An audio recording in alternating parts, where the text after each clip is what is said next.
Saudara yang dikasihi Tuhan Yesus Kristus, selamat hari Minggu di hari Minggu pertama sesudah Paskah. Bersama kita akan mendengarkan dan merenungkan firman Tuhan.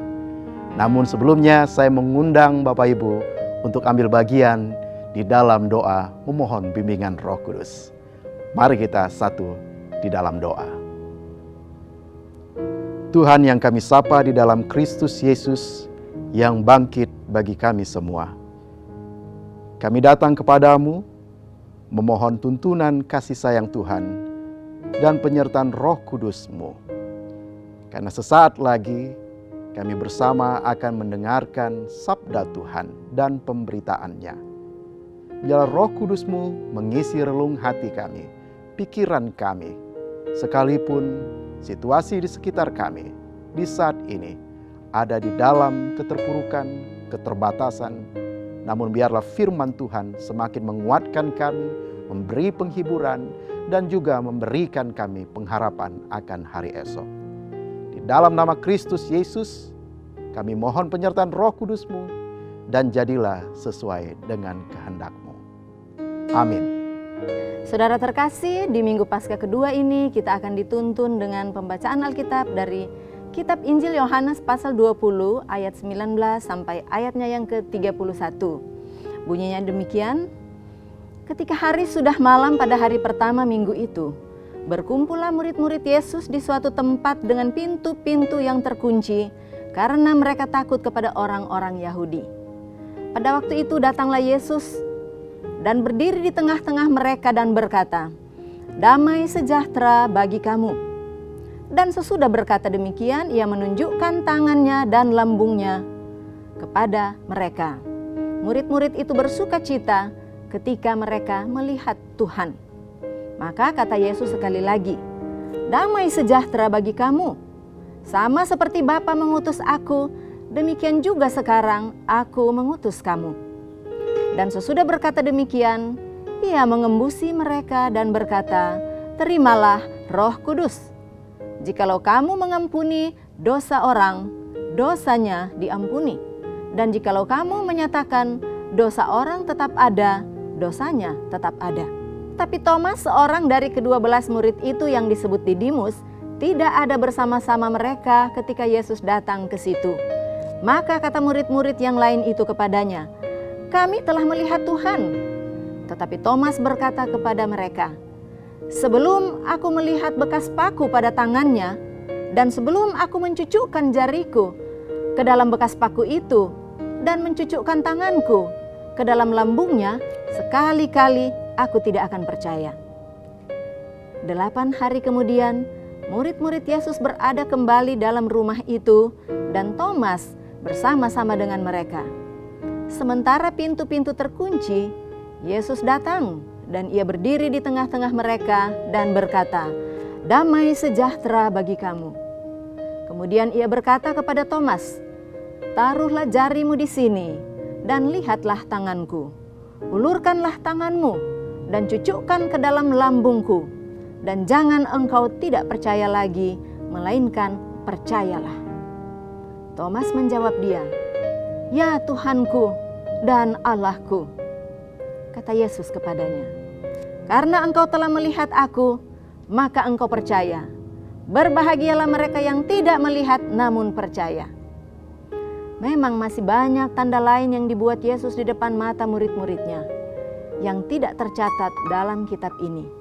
Tetapi semua yang tercantum di sini telah dicatat supaya kamu percaya bahwa Yesuslah Mesias, Anak Allah, dan supaya kamu oleh imanmu memperoleh hidup dalam namanya. Saudara terkasih, kita masih diliputi dengan sukacita Paskah karena minggu lalu kita merayakannya di rumah kita masing-masing atau di tempat tugas, atau mungkin juga saudara-saudara merayakannya di rumah-rumah sakit dan di tempat-tempat lain.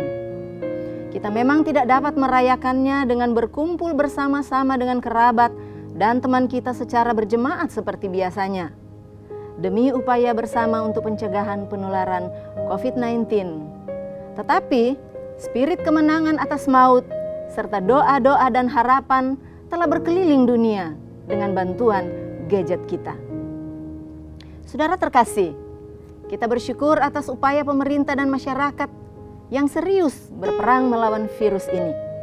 Tetapi kita juga turut prihatin dengan potret buram yang nampak sebagai akibat langsung maupun tidak langsung dari bencana ini, juga sebagai konsekuensi dari berbagai kebijakan yang ditempuh. Antara lain, saudaraku, dapat kita sebutkan banyak saudara-saudara kita yang kehilangan mata pencaharian karena pengurangan tenaga atau pembatalan order kerja dan lain-lain. Juga stigmatisasi terhadap sesama yang terpapar COVID-19 nampak masih ada di beberapa tempat di tanah air kita ini. Ada yang mengatakan, oh itu karena adanya kecemasan tingkat parah. Walaupun sebenarnya sudah begitu banyak informasi yang edukatif dan sarana komunikasi pun telah menyentuh sampai ke pelosok-pelosok. Kecemasan yang sama, saudaraku, pada gilirannya membuat orang melupakan dirinya sebagai makhluk sosial yang membutuhkan dan dibutuhkan oleh orang lain. Saudara terkasih, secara ajaib, Yesus tiba-tiba datang dan berdiri di tengah-tengah para murid yang sedang mengunci diri dalam ruangan tertutup. Sepertinya, berita bahwa Yesus telah bangkit yang cuma dikabarkan oleh Maria Magdalena tidak cukup membuat mereka untuk berani tampil. Mengapa, saudaraku, peristiwa penampakan ini mendapat tempat yang penting dalam kesaksian para murid Yesus di kemudian hari? Pertama, hendak meneguhkan iman pengikutnya bahwa Yesus hidup. Ia bukan Tuhan yang mati, yang tak punya daya, dan yang diragukan keilahiannya. Rasa percaya para murid memang sempat ambruk, sebab mereka hanya mendengar saja dari bibir orang lain bahwa Yesus bangkit. Dengan mendengar saja, itu tidak sanggup menghalau ketakutan mereka terhadap ancaman penguasa Yahudi, tapi juga tidak sanggup mengalahkan kecemasan yang parah tentang perjalanan hari esok tanpa Tuhan. Lalu, ketika menyaksikan penampakannya, mereka memperoleh penguatan iman dan mengaku, "Kami telah melihat Tuhan." Lalu, bagaimana saudaraku dengan mereka yang penuh kekhawatiran dalam hidupnya? Lihat, ketakutan yang berlebihan pun bisa membuat orang menjadi skeptis. Seperti Thomas. Thomas yang tidak bisa hanya melihat tangan dan lambung saja, tetapi menyentuh adalah syarat baginya untuk bisa memulihkan rasa percayanya. Sehingga Yesus pun harus memberi kesempatan secara khusus kepada Thomas untuk menyentuhnya, kalau toh hal itu bisa memulihkan imannya, dengan menaruh tangannya meraba bekas luka itu. Berbeda ya dengan kepada murid-murid yang lain di mana Yesus hanya menunjukkan tangan dan lambungnya. Rasa percaya mereka langsung bangkit dan melahirkan sukacita serta mengalahkan ketakutan. Penginjil Yohanes pun mencatat bahwa itu juga berbeda dengan rekognisi dari Maria Magdalena. Maria Magdalena hanya mendengar panggilan Yesus, Maria. Melalui proses tersebut, Thomas pun tiba pada pengakuan, "Ya Tuhanku dan Allahku." Ia mengaku dengan dua sebutan itu, sebab ketika ia membuktikan Yesus hidup, maka sesungguhnya saat itu ia sedang melihat Allah yang Maha Kuasa di dalam diri Yesus. Sebagaimana yang pernah diucapkan Yesus sebelumnya dalam Yohanes pasal 8 ayat 19b. "Sekiranya kamu mengenal aku, kamu mengenal juga Bapa-Ku." Yang kedua, saudara terkasih, penampakan Yesus berkali-kali kepada para murid adalah rangkaian dari proses mempersiapkan para murid menjadi saksinya. Menjadi saksi iman yang aktif, tidak pasif, atau mendiamkan karya keselamatan Allah tersebut. Karena sebelum kematiannya, murid-murid pernah mengaku bahwa Yesus datang dari Allah. Tetapi setelah kematiannya, semua pengalaman beriman bersama Yesus hilang lenyap. Karenanya, penampakan Yesus diikuti dengan menghembuskan Roh Kudus-Nya. sebelum penugasan untuk peduli terhadap sesama. Kita melihat pada perintah selanjutnya pada teks sesudahnya, gembalakanlah domba-dombaku. Saudara terkasih, kami telah melihat Tuhan. Suatu pengakuan iman yang lahir dari suatu proses yang menyaksikan ancaman atas hidup. Konon, ketakutan adalah respons terhadap suatu hal yang spesifik, yang nyata di depan mata, yang ditandai oleh pikiran bahwa suatu hal yang tidak diinginkan bisa terjadi di masa depan. Betapa sering saudara terkasih kita berputar-putar dalam diri kita dari merasa terancam, lalu takut, lalu hilang rasa percaya kepadanya, lalu diteguhkan lagi, lalu mengaku iman, lalu berputar lagi sedemikian itu. Sehingga akhirnya kita hanya akan berhenti pada kami telah melihat Tuhan, titik. Dan tidak berbuat apapun selain berdiam diri. Sesungguhnya saudara terkasih, peristiwa-peristiwa yang nyata di depan mata kita saat ini, berbagai ancaman yang kita saksikan, yang mencemaskan kita, itu menolong kita membentuk suatu karakter murid. Murid yang karena telah melihat Tuhan, maka memiliki rasa percaya kepada Tuhan yang hidup. Mau bersaksi, mau berbagi hidup dengan sesama di sekitar kita, berbagi hidup dengan mereka yang membutuhkan hari esok. Tuhan memberkati dan memampukan kita untuk berbagi hidup karena kita telah melihat Tuhan. Ibu bapa dan saudara yang dikasihi Tuhan Yesus Kristus, kita telah mendengar sabda dan pemberitaan atas firman Tuhan. Dan saat ini saya mengundang Bapak Ibu Saudara sekalian untuk juga turut ambil bagian di dalam doa syafaat, baik bagi kita di keluarga, bagi bangsa ini, bahkan bagi dunia yang saat ini sedang bergumul di tengah badai pandemi COVID-19. Mari kita bersatu hati dan kita berdoa. Ya Tuhan, kami mengucap syukur untuk firman Tuhan yang memberikan kami kekuatan, yang memberikan kami pengharapan. Biarlah dengan sabda Tuhan dan pemberitaannya yang telah kami dengarkan, yang mengajarkan kami untuk selalu melihat pekerjaan Tuhan di segala situasi, untuk selalu percaya pula, sekalipun hati kami, pikiran kami terkadang meragukan, namun iman percaya kami mengalahkan itu semua, dan kami mampu berjalan di tengah-tengah segala pergumulan kehidupan kami.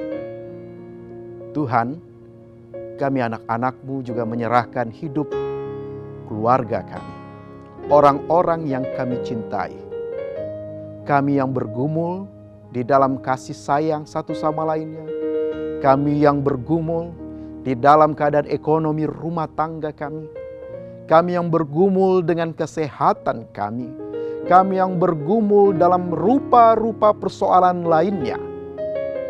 Kami serahkan kepadamu ya Bapa.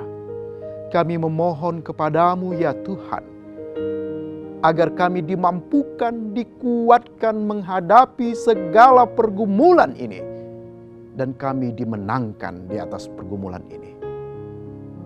Tuhan, Engkau yang maha baik, Engkau yang menjadi penguasa atas waktu dan kehidupan di dunia ini. Kami juga menyerahkan kehidupan orang-orang di sekitar kami yang turut bergumul di tengah-tengah sulitnya atau krisis di dalam kehidupan mereka oleh karena badai pandemi ini. Tuhan berikan kekuatan kepada mereka.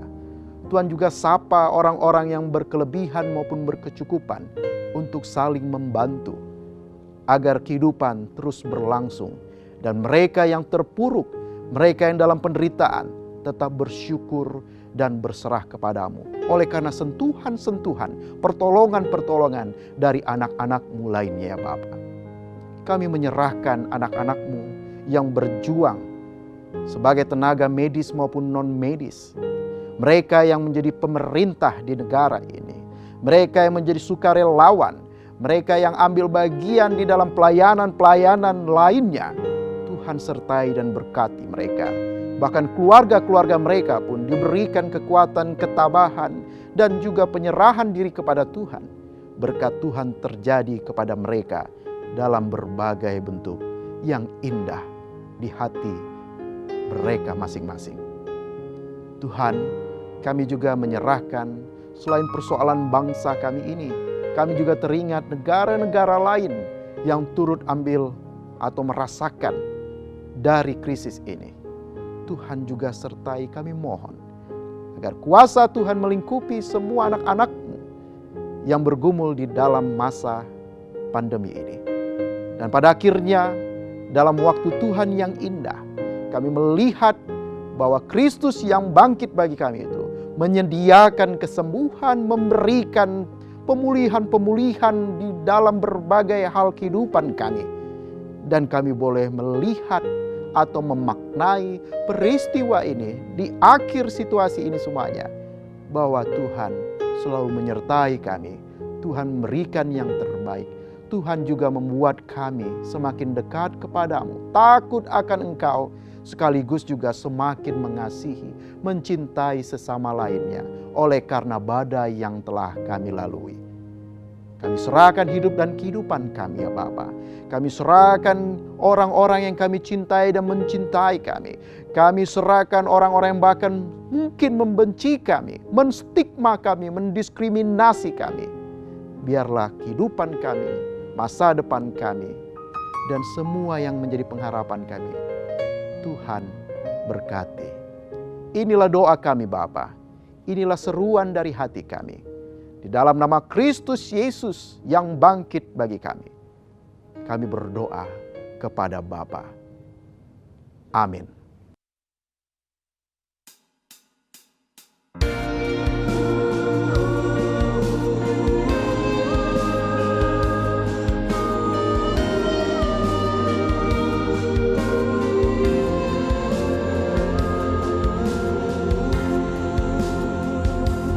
Aku tahu kan hari esok, namun langkahku tegak, bukan surya ku harapkan,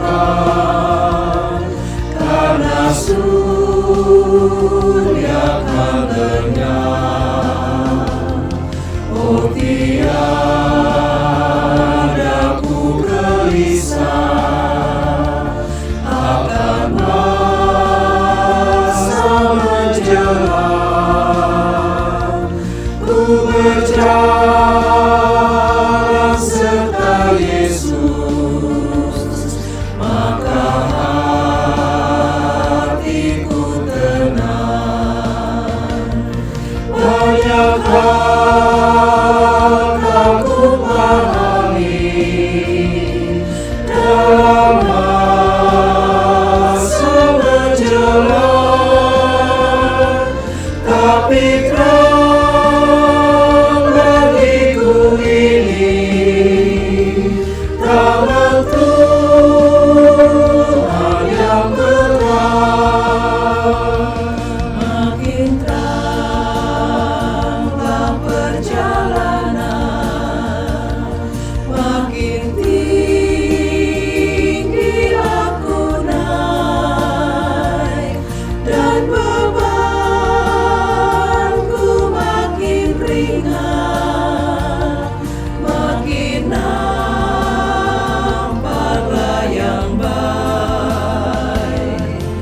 Di sana letak abadi, tiada tangis dan geluh. Di negeri seberang pelangi, kita akan bertemu. Banyak hal aku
Kita